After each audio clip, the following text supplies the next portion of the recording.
Yeah, I'm really excited about this class. I thought we hit on needs that we have. These guys have, it was big to us to not only their film looking good and the way they play, um, the wiring of who they are, but also the physical, measurements and tools that we were looking for. And I thought we hit on that and did a great job of evaluating who those guys are, what's their skill set. I look from top to bottom. I really like this class and am excited about this class joining us. And we got 6 of them that'll be here mid-year, which is exciting because I think some of them will have an opportunity to help us. So yeah, just real excited in general. Okay, we'll load up the questions. Go right ahead. You looked like you went heavy on corners and outside linebackers. What was there a reason, a strategy on that, or? Yeah, where we we're pretty top heavy as far as classes in our secondary, and one from junior and senior moving forward. So we wanted to bring a bunch of good depth in that could develop, and have some time to develop the next year or two, and then be ready to hit the ground running. Who are the 6 that are coming in early? The 6 that are coming in early, Sean Craig will be here. Blue Dantzler will be here. Jeremiah will be here. Trey Glasper will be here. David Madison will be here. And I believe Jake Normwell will join us in the spring term. And then Jaleel Tucker, the JC kid, will be here. So there's 7 total, 6 in January. Okay. Yep. What is your position on early enrollees? I mean, do you feel like it's worked, or? It's good from the standpoint of them getting into our strength and conditioning program earlier.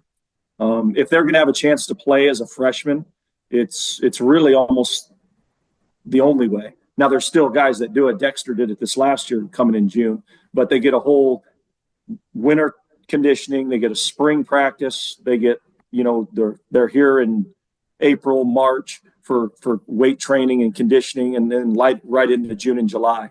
And they get a lot of learning during that time, extra meetings with the coaches. They got 15 spring practices. So it's a really good thing for them. It's more and more common. Kids want to do it. And they get ahead in school, which is good. They get a whole spring term and winter term and summer term before they're even truly freshmen as far as the academic year starts. So I think it's great for them that way.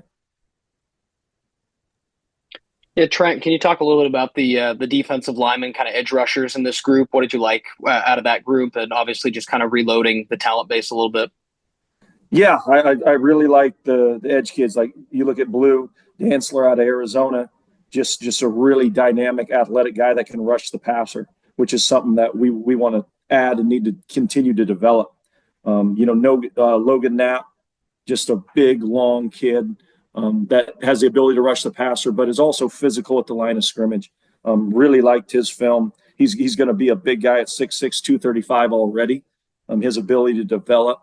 I'm excited about that. And then, Jesse Myers and Nick Fisher on the inside. They're guys that can play on the edge, but their size and growth development are going to put them inside for us, which is in our system, the way we want a vertical attack. We like taking edge guys that still have some length, but might not be quite as long as we want, and move them inside, and their ability to gain that weight and then be that dynamic, vertical penetrate and be able to do all the movement stuff we need. You've been back at Oregon State now for 8 years. How has your recruiting strategy evolved over this period, and given the all the upheaval in the conference and whatnot? How are recruits receiving Oregon State and whatnot? Yeah, it's been good on the recruiting trail for a couple of reasons. I think the development and what we've done since I've been here over the last 7 years, on offense and defense, but for me particular on defense, the ability to produce and develop guys to have a chance to play at the next level. That's always intriguing to a young person. And then the success that we've had and where we're going in this new Pac-12 conference. is exciting, not only for me, but recruits have responded well to it. It's really the only conference, in the country that you can play regionally anymore.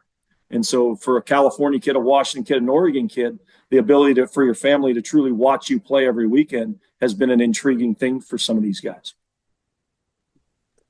Coach, the quarterback, Tristan Tia, he's the only guy with a commitment that hasn't signed yet officially. Do you just have a status on that, or what's going on with that situation?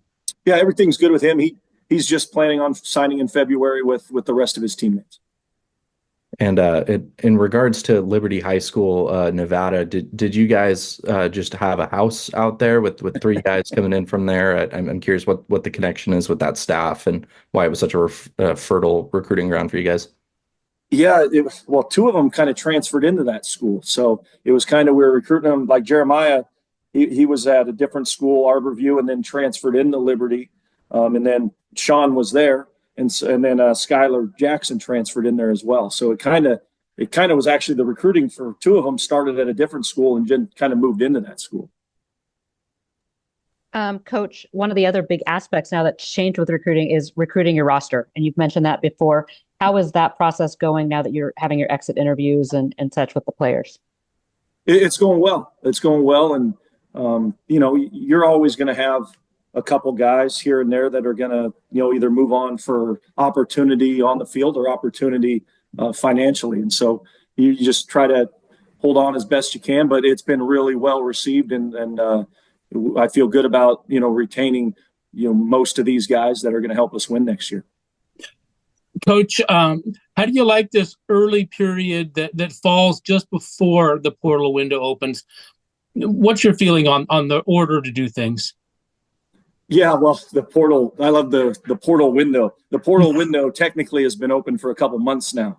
When you talk about coaches recruiting our guys and guys saying they intend to enter the transfer portal. So it's really, you got to do both. You got to set out your time that this is how we're attacking the high school recruiting and staying in touch with those guys and evaluating those guys while keeping an eye on, who's going in the portal, or when that opens, you're ready to have those guys and those lists ready to start bringing them in and recruiting them.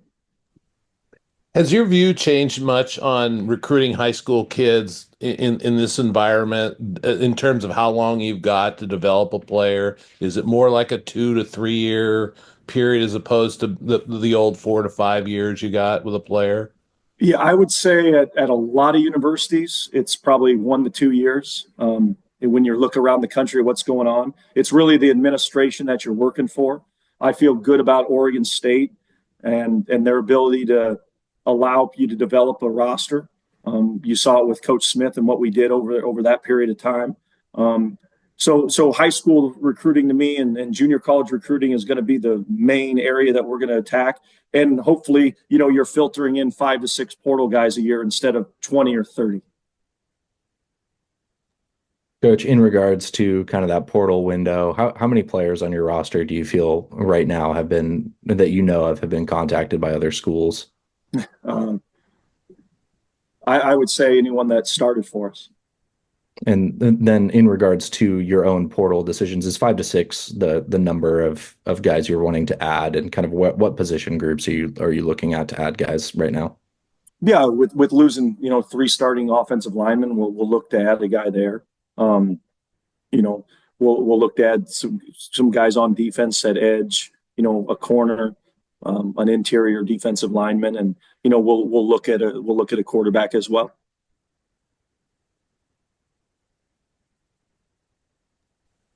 Trent, there were a couple guys this cycle where you won some recruiting battles against bigger schools and arguably maybe bigger resources. What does that say about you and your staff and the vision you were able to sell on Oregon State? And, it may seem a bit, odd nowadays, but how much does that kind of not get as much publicized these days with NIL and everything, that relationships and those kind of things still matter as much as the other stuff? Yeah, I think it goes back to the identification of who the person is you're recruiting. What is that kid about? What interests him? What motivates him? Kids that are motivated by success and want to be developed and want to understand the long game and where they want to go are attracted to a school like us. So we just got to identify those kids that have the skill set we're looking for, and those are the ones we go after. And I think we did that. What do you feel about your quarterback position at this point? I mean, we have to see how everything shakes out. I think I probably can't give you a truthful answer on that right now. But I think there's some good young players, but we need a veteran guy. Do you think one of the top three guys is going, one or more of those guys is going to leave? I mean, I don't know for sure. It'd be speculation, but usually that's what happens when you got a couple guys that are in that same class. How ready is Kellen Guttridge? I thought he did a nice job through the season as far as developing the fundamentals of playing the position. We'll see in spring ball. Can he handle the mental side of it and the reads and all that as a young player? That's really what's going to separate him or tell us he's ready or not quite ready. Do you anticipate having Ben Gulbranson back next season? That's hard to say. I think he's weighing his options. He's got medical school. He's got, does he come back for another year? We're going to meet later in the week. He's kind of figuring out what his final decision is going to be. If Ben were to come back, is he a guy you could just give the job to at this point? No, what he is. Is he a guy you could give the job to? I mean, Ben definitely. I mean, I thought we played a lot better, when in the second half and moved the ball better, and especially better through the air when Ben was there. So he's definitely a guy that you would look at as definitely the front runner.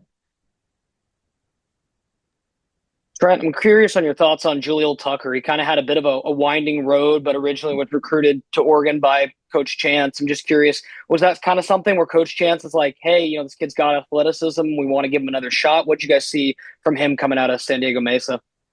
Yeah, he has the skill set from the ability to run and change direction, and then the length that we like at corner. And then it's just great whenever Coach Chance has a really good relationship, knows who the kid is and how he's wired. And there's so much about the kid's success at our place when they're wired the right way, and trusting Coach Chance and that this kid is. And as I've gotten to know him through the recruiting process, I believe he is, and I believe he's going to be very successful here. Coach, you mentioned the length that you like from defensive backs. It's pretty prevalent with this recruiting class of just long athletes, long bodies. I'm curious, is that so you can play them at both safety or corner if they don't work out at corner, at nickel? What is kind of the thought process behind getting much longer bodies at that position? Yeah, there's two. The first one is the way we play. We want to press and we want to get our hands on. So that length really helps take a receiver's get off the line of scrimmage away. Also, length allows you to recover better when you do make mistakes. So at corner, that's very important. But yes, I always believed in recruit a bunch of corners because you can always move them in. If you recruit too many safeties, you can't move them out.